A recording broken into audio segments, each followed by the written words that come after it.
சாப்பாடு இந்த உடம்பு என்னன்னு தெரியல. இந்த வர இருங்க. ஆமாம், உடம்பு ஒரு மாதிரியா இருக்குது.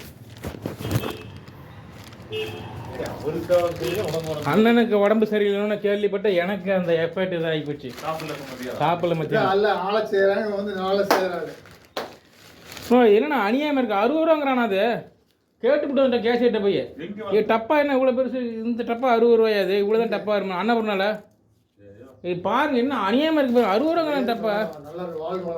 வாழ்க வளமுடண்ணா. எனக்கு வயிறு எரியுதுண்ணா எனக்கு. ஏன்னா அக்கிரமமாக இருக்குது. அதுக்குன்னு என்ன ஒரு இது வேணுமாலும் சொல்லிட்டு இது என்ன இந்த டப்பா ஒரு புடி சோறு கூட இல்லை. அது எப்படின்னா 60 ரூபாய்க்கு அவனுக்கு எத்தனை மடங்கு லாபம் கிடக்கும் அவனுக்கு? இல்லை இதில் என்ன போட்டிருக்கான்? மல்லித்தலை 2 போட்டிருக்கான். இது கடுகு தயிர் ஒழிச்சு அண்ணன் கீழே சிந்துற பாலுக்கு ஆகுமா அது ஒரு நேரத்தில்?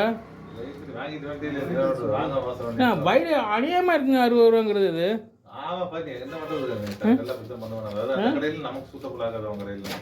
சரி நான் போகிறேன். நேரம் ஆச்சு தேடுவாங்க. நான் போகிறேன். போய் உள்ள நான் இப்போ நான் போகிறேன் தாங்க. கமலா நான் சாப்பிட்டேன்.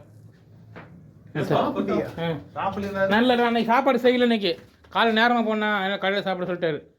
சரி நான் போகிறேன். நேரம் ஆச்சு.